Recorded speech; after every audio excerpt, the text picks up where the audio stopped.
En af de store udfordringer er at få forskellige faggrupper eller fagfolk til at arbejde sammen. Tit så arbejder man hver især i sådan nogle siloer, og når man arbejder med naturbaserede projekter, så er det meget vigtigt, at man får alle de her forskellige fagfolk til at arbejde sammen. The biggest challenge in implementing nature-based solutions is creating spaces for these solutions. That's why city planning is a very key part of this. Because city planning is where you have the opportunity to solve the puzzle about prioritizing what you will use the urban spaces for when you're working with urban planning. The problem really is that it's so multifunctional, and that the way we organize ourselves is not multifunctional. We work in silos.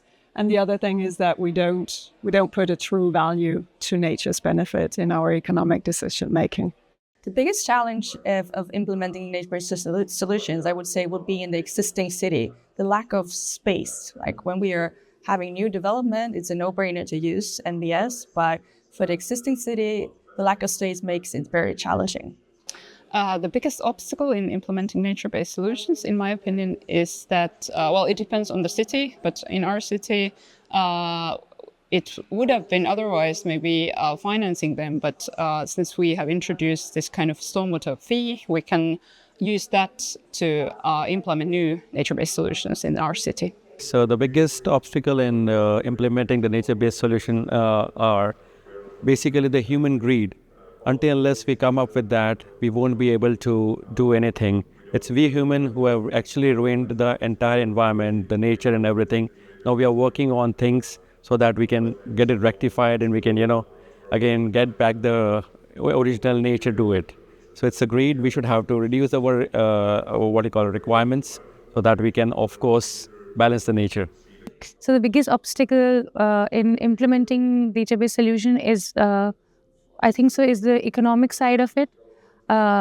Getting people to agree and be willing to spend that much money and resources for developing a nature-based solution.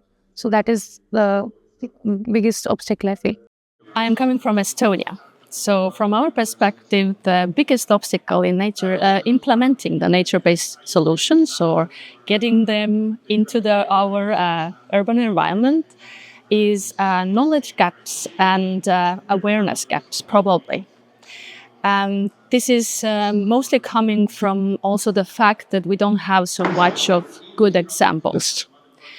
And when we don't have these best practice examples, there is a large skepticism about the fact that do they work in cold climate conditions, what are all the details that we need to know, what we have to take into account when we implement.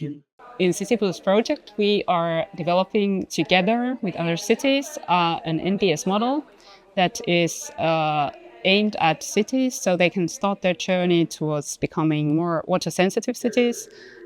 They can tackle issues like preventing flooding, increasing biodiversity, and also gaining better quality of environment through nature-based solutions.